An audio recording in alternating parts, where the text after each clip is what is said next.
Welcome to the Win, Make, Give podcast. It's Chad Hyams and Bob Stewart. Bob, how are you doing today? Ooh, Chad, I'm good, bud. How are you? Bob, I am fantastic because it's a choice, and it's a choice I always make. Ooh, I like that a lot. I like that a lot. That's what I tell you. I could be miserable. I could be fantastic. I could be okay. I'm going to be fantastic, Bob. It's the choice, and as soon as I make it, I feel that way. So, you know something? I'm assuming. I think we talked about this on one of the episodes. Like that idea of like, what is it? Those first 4 or 5 seconds is emotion, and then after that we get to decide. Like it's then our feelings come into play, but if they're decisions that we're making. So like even if something happened to you today, Chad, that made you miserable, like you then got to decide to not be that. So I'm glad you made that decision, my friend. 6 seconds is an emotion. We've talked about it. You're absolutely right. And Bob, I had a moment today. Right, our landscapers were here, and they take care of the yard. And when we put the plan together and we had them build it, I love those, and I just call them Dr. Seuss trees, but those spirally trees. You know the ones that the small evergreens that are spiraling. Yeah. Okay, so we had them put them in. The gentleman who ran the landscaping company said they're really tricky to trim, because you want to keep that shape of the swirl without overcutting. He said, so when they're at trim size, let me know. I'll come out personally and take care of these. And last week, he sent his crew out, or a few weeks ago, his crew was here, and I said, I think these trees are getting close to being trimmed. Will you ask the owner to come out and take care of them? And last week, the guy did it himself. He said, they told me to just give it a trim. And he went and he zipped it up and he killed it. I mean, killed the tree. It's a stick now. It's like Charlie Brown Christmas. Right? So last week I was disappointed, and I said to him, no, don't do another one, because we had two. He was going to go do the other one. I said, don't do it. Right? Obviously, this one, it did not go so well. Right? And I was very disappointed, and I made him feel badly. And I went out 2 minutes later. I came in the house and I said to Nita, I think I hurt his feelings. People should toughen up in this world. But I went out and I apologized. I said, I didn't mean to hurt your feelings, right? The owner told me he'd take care of these. He should have, not you. Well, today they came and they planted a new tree for us, because I said, you better come give me another one. And they fired us. They said, we're done servicing you. And they fired us, which is fine. We were working to the end of our contract with them. So for a minute, there was man, someone fired me, right? That feels badly. And it took about 7 seconds before I went, yeah, I'm not choosing that. I'm happy. We were going to get rid of them. They just made it a lot easier. I had to give them 1 month notice. They gave me 1 hour notice. Okay, so be it. Have a nice day. Folks, it means choose your contractors and service providers well. And when you got a good one, keep them. Now, and when you're doing that, you might have to negotiate, Chad. Oh, Bob, you always give away what we're talking about before we get to the fun. You have to do some negotiation coming up when you're trying to pick your next landscaper. And correct. So in that stead, this class is for me today. This episode is directly for me. Today's Chad's episode. All right. So we're going to talk about the top 9. You did a little research this morning when we said, let's talk about this conversation, which happened before I had to go through all this. But you said, let's go through this. And we found what we believe are 9 really powerful tips for successful negotiations. Yeah. And look, I'm not the best negotiator. In fact, I would prefer to never do it. In fact, my wife is the negotiator in our family. She's just a really top-notch sales professional, and she is a master at negotiations with our children, with me. Are you a pushover? Is that why that you usually lose, or do you just get too emotional? Why do you want to avoid being the negotiator? I'm a pushover. Yeah, okay. I'm a pushover. Everybody asked Bob for a raise. Yeah, I mean, I'm some ways it comes from an abundance mindset. I'm just I don't know, here, sure, take it. I'm sure there's more. I don't know. Honestly, if I had to get really down to the core of it, I'll tell you, it comes from being raised by somebody that was a really aggressive negotiator. Okay. Right. And so I just always watched my mother, like, Yes.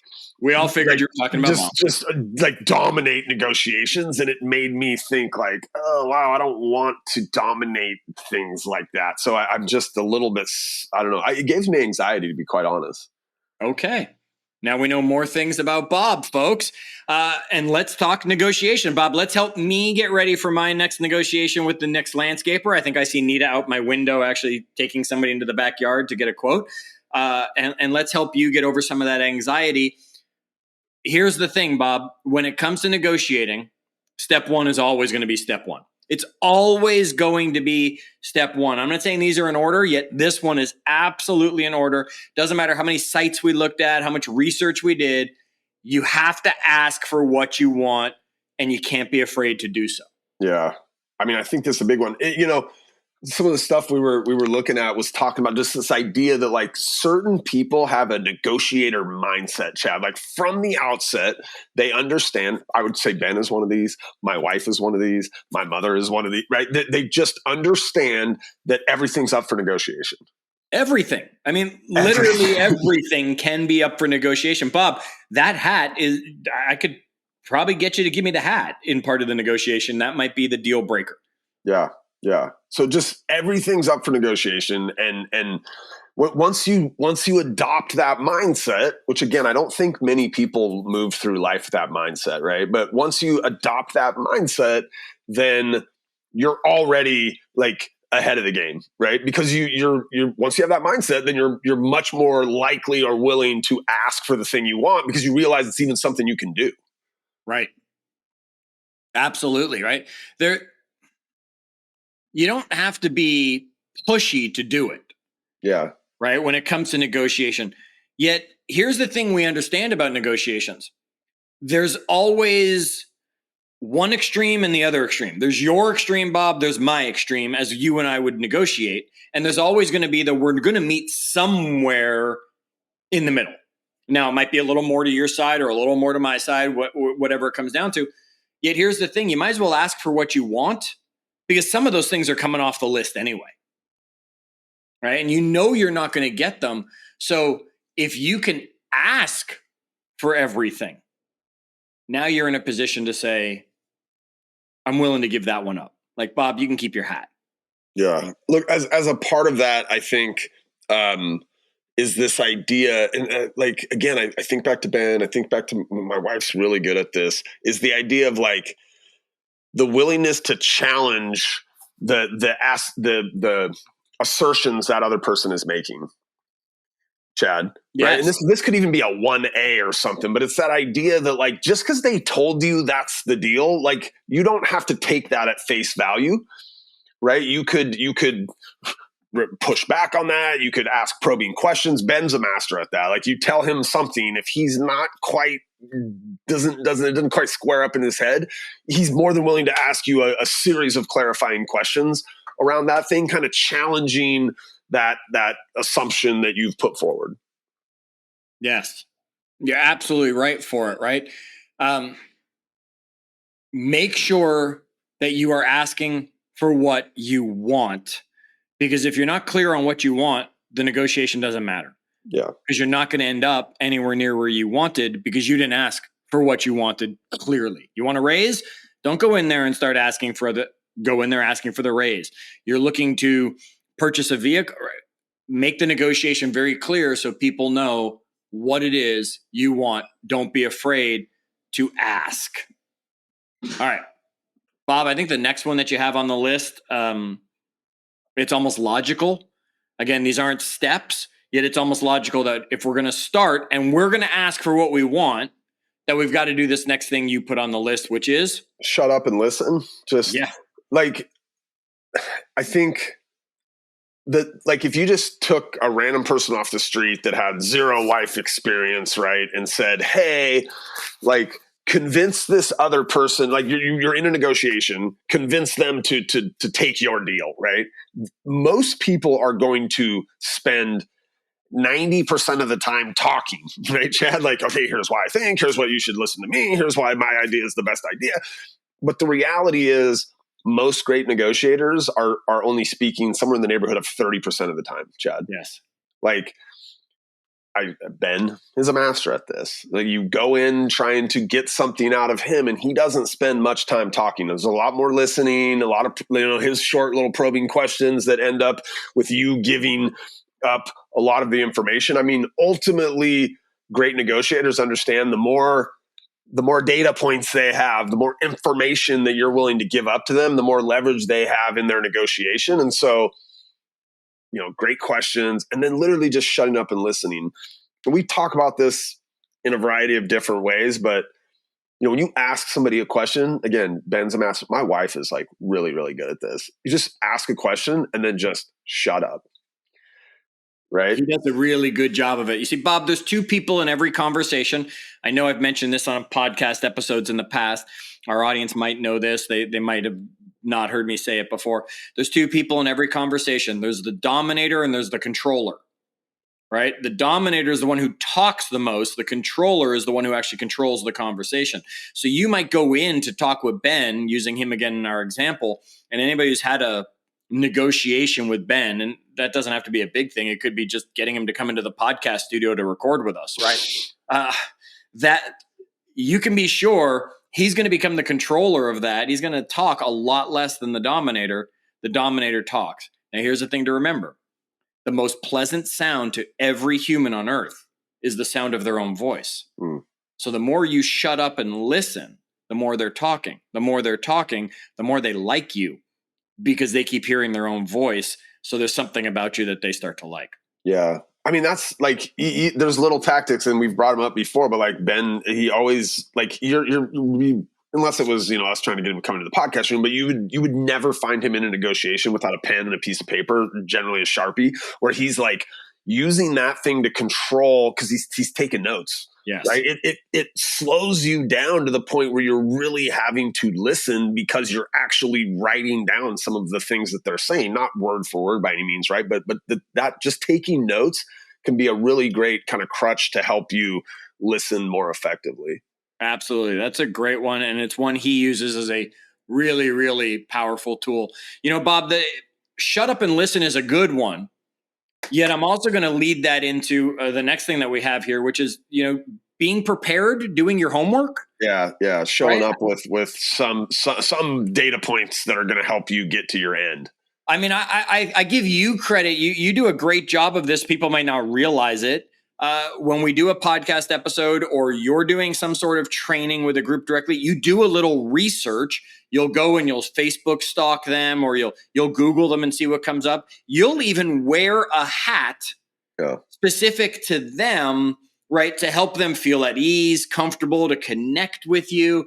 So the thing is, are you doing your homework, right? And do you know what they want out of this, so that you can be in a position of knowing who you're negotiating with? I'll share this story. I think Ben's shared this on the podcast before. I won't use the names but so there was a company that a couple of years ago we were in talks to purchase. Right. And they also had another offer or two on the table. And so Ben, in the shut up and listen phase, had collected from them who basically we were competing against. And so one of the companies we were competing against to buy this company had a better offer on the table than we had. And so Ben went and did his homework on that competitor, right? And found out that one of the things that competitor has done in the past when they would buy a company is they would essentially go in and lay off the majority of that workforce. And one of the things that was important to this person whose company we were attempting to purchase was that his workforce was going to be safe and continue to have jobs. And so because Ben went and did that homework, when he went in and sat down for the negotiations, he made sure to show them, hey, by the way, I know you have a better offer on the table, but did you also know that that company is highly likely to come in and fire 75% of your workforce? That's just the way they do things. Here's the proof. They've done it the last 3 acquisitions they've made. And so, I mean, essentially, we were able to get that company for lower than they had an offer on the table because Ben had gone out and done his homework. So, I mean, I think that as much as you can gather, the better off it'll put you in position. Yeah, and we have a lot of people, obviously, in the real estate industry in our worlds, Bob. So a lot of the people listening to this podcast might be real estate connected in one way or another, right? And it's doing the homework. Looking at what the property, it doesn't mean because they bought it for something that they shouldn't be able to get this much on the sale. That depends on what the market, yet doing the homework and saying, well, what did the neighbor get recently? Because they just sold.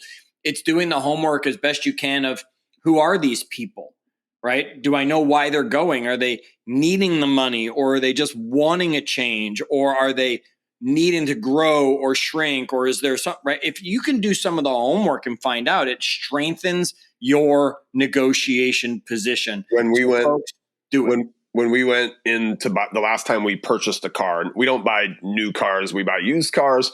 But the last time we went in, we knew that the model of car we were trying to buy, we knew every single other one, like in a 3-county radius that was for sale, Chad, how much it was for sale for, how many miles. So when we went in there to ultimately purchase the one we were going to purchase, we knew exactly what our competition was. We knew what we could walk away from and go get from somewhere else. And that's credit to my wife, because she's professionally trained at this stuff. And so she just came in very prepared from having done her homework. And that leads us to the next one, Bob, the fourth one that you put on our list. You just segued us right into, which is always be willing to walk.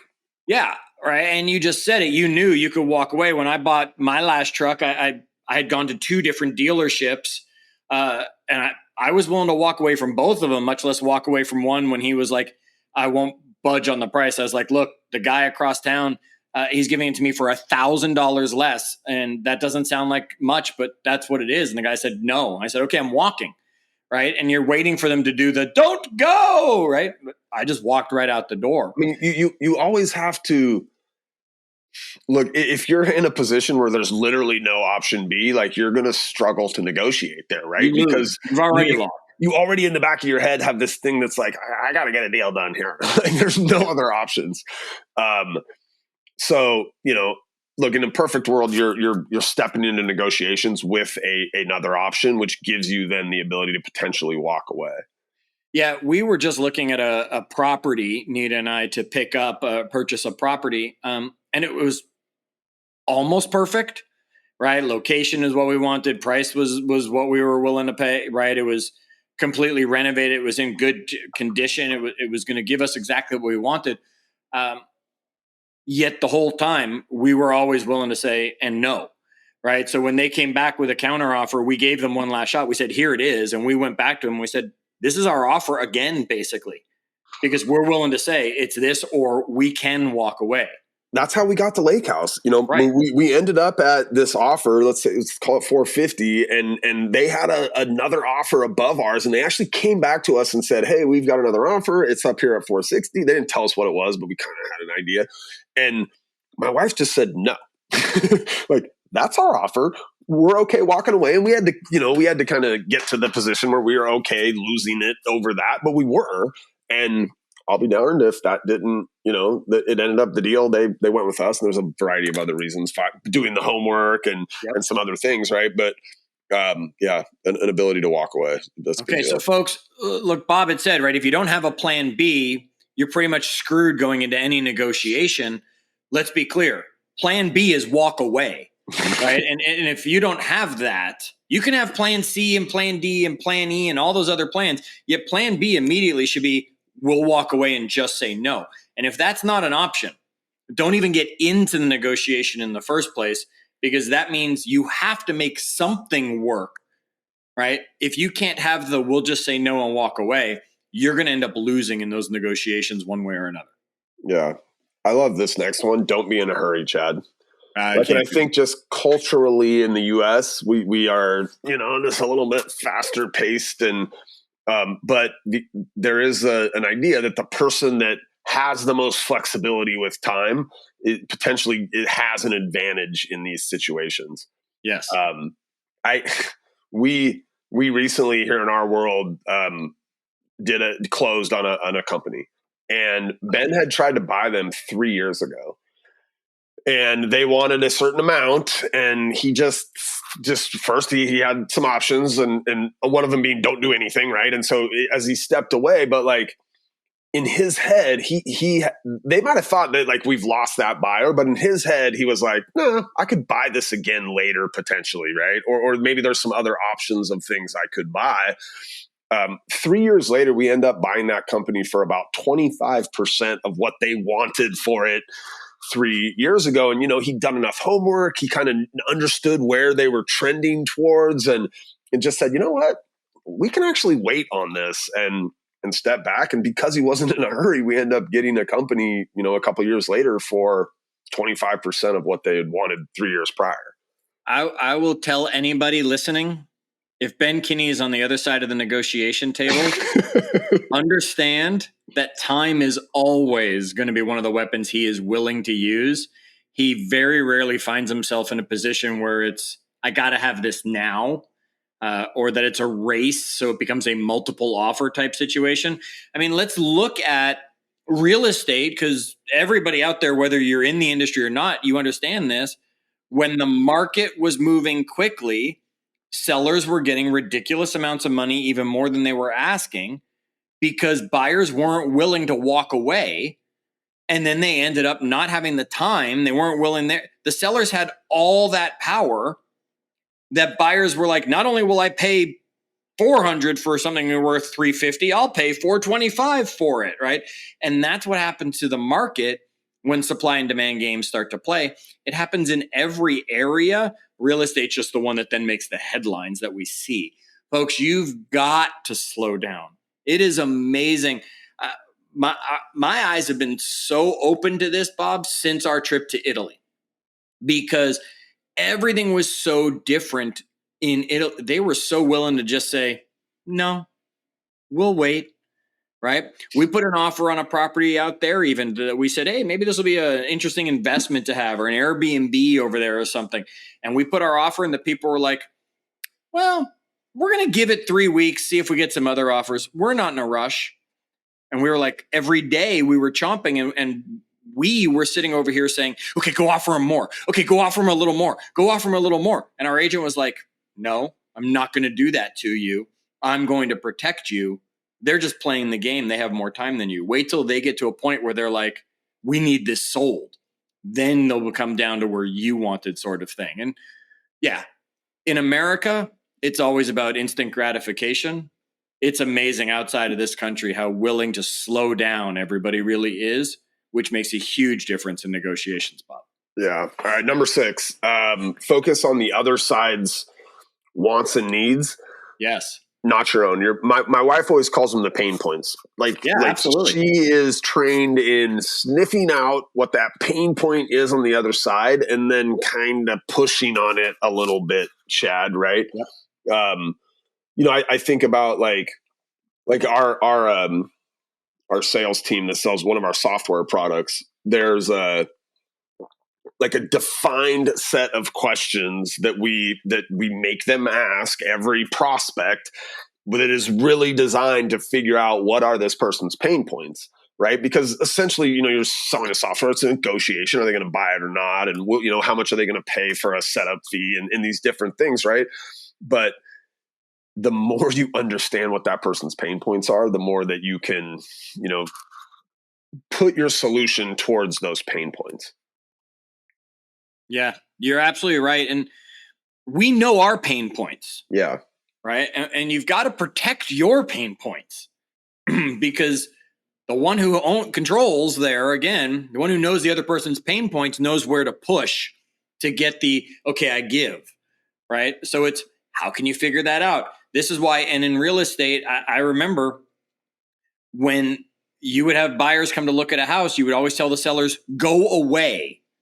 Right? Because all that's going to happen is they're going to learn something we don't want them to know in negotiations. Like, yeah, we want to move closer to the grandkids or something. Okay, we got a pain point, right? Or, oh, we can't make next month's mortgage payment. We got to sell, right? We know the pain point. Absolutely. Doing that homework, Bob, will really help you figure out what the pain point is now as we're going through as will talking less and listening more, right? Asking probing questions. A lot of these things obviously are, commingled or kind of one leads into the other.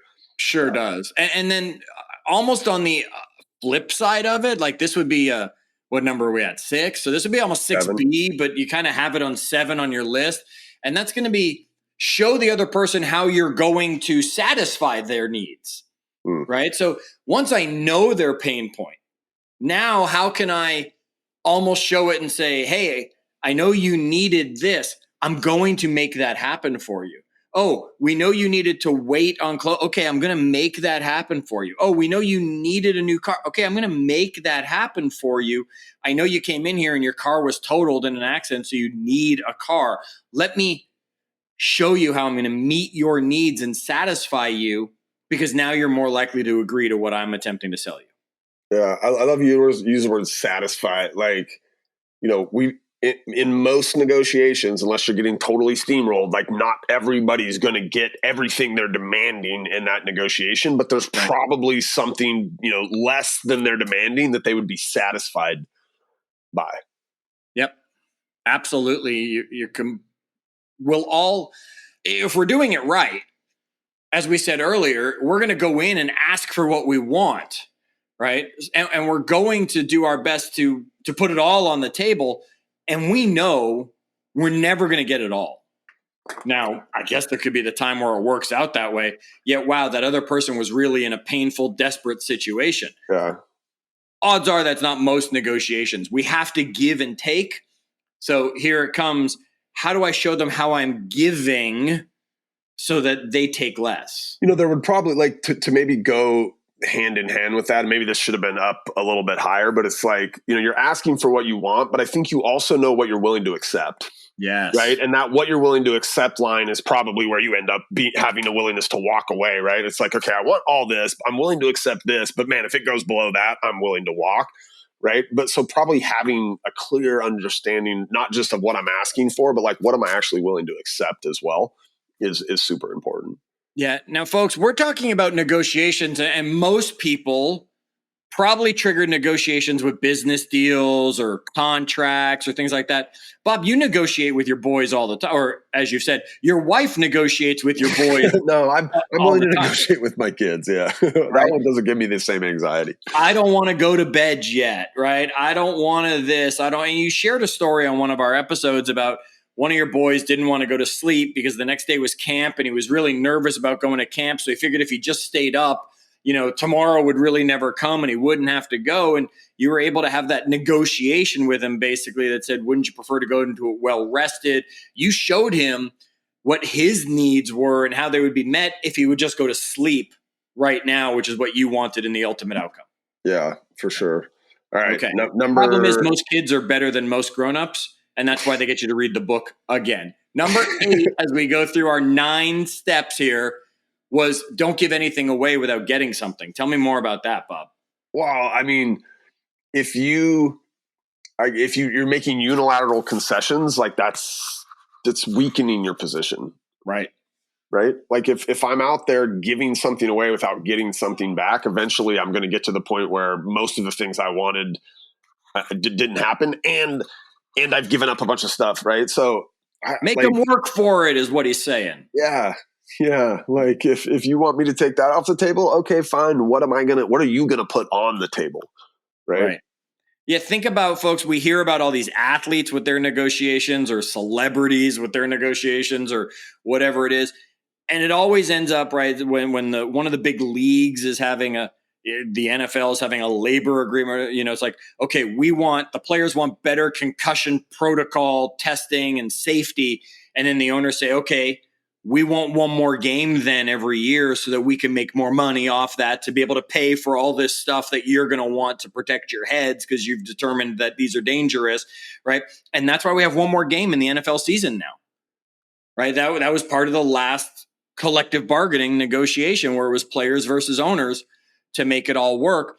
You got to give and you got to get, and don't give without getting. If you're giving something up, Chad, without getting anything back, that especially if it's somebody that you're constantly negotiating with, your children, for example, right? They get accustomed, then maybe even feel entitled to your concessions without giving anything back up if you're constantly doing that, right? You start to set like a standard that I know if I just dig in here with dad, he's going to give it up and I'm not going to have to give anything up. right? So you can actually train somebody on the other side that you're willing to do that if you're constantly willing to do it.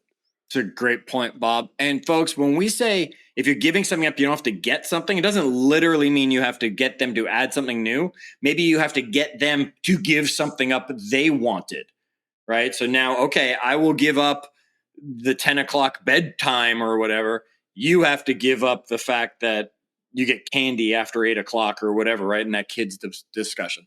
All right, Bob, let me recap because I love recapping, right? Number one, we said, ask for what you want. Second, we then said, shut up and listen. Third, we said, do some research, your homework. I don't like that word homework. School wasn't a fun place for me. Okay. Always have the plan B, which is walk away. It's always got to be an option. Don't rush. Don't be in a hurry, Americans. Slow down a little bit. Focus on the pain points of the other people, not yours. Show them how you're going to satisfy their needs. Get something if you have to give something. And Bob, the last thing that you put on this list when you put it together for us? It's not personal, Chad. Don't take it personal. God, that is so hard to do, right? And I watch, again, I'll do it in real estate. I watch Nita. When someone makes an offer that's lower or especially when it comes to a house that she's done the work on, she's decorated, she's made beautiful for us. She takes it very personally, right? No, it's worth that because I've done this and I've done that. And it's when we become attached to something, it becomes very personal and it's very difficult to get into a negotiation. You've got to make sure going into any negotiation, you take emotion out of it because that's going to be the downfall. Look, easier said than done. Don't get us wrong, right? But at the same time, probably, very few, you very rarely get what you want if you've lost your cool, Yeah. Once you blow your top, you've lost the negotiation and you're either going to walk away, which was plan B, yet not get what you wanted, which was getting plan this A. thing or whatever. Yeah, that was the A plan, was to get what you wanted. Or you're getting run over with plan C and you're getting what you want, but you gave away everything to get it because you lost your position. You're right, Bob. It is one of the hardest ones. We saved it for last. It probably could have been first because it's so powerful. If you can't separate them being like personally and emotionally, you're going to come into it because emotion is the opposite of logic and logic is the opposite of emotion. And when someone gets emotional, they're no longer logical. And when it comes to negotiations, you got to be logical. Love it. Bob, Love it. Listening to the Win, Make, Give podcast, it's a logical thing for people to be doing, right? Can it get emotional? Yes. I've seen you cry on an episode, right? I know some of our audience has had it, yet overall, it's a logical thing to do. So share this with somebody you're negotiating, not against. We don't want them to have the weapons. Someone you're negotiating for. Let them say, look, remember these things. Share the episode with someone. Folks, come into our Facebook group, Win, Make, Give, where we discuss these things after the fact. We look forward to continuing the conversation, as always. And until our next episode, do good.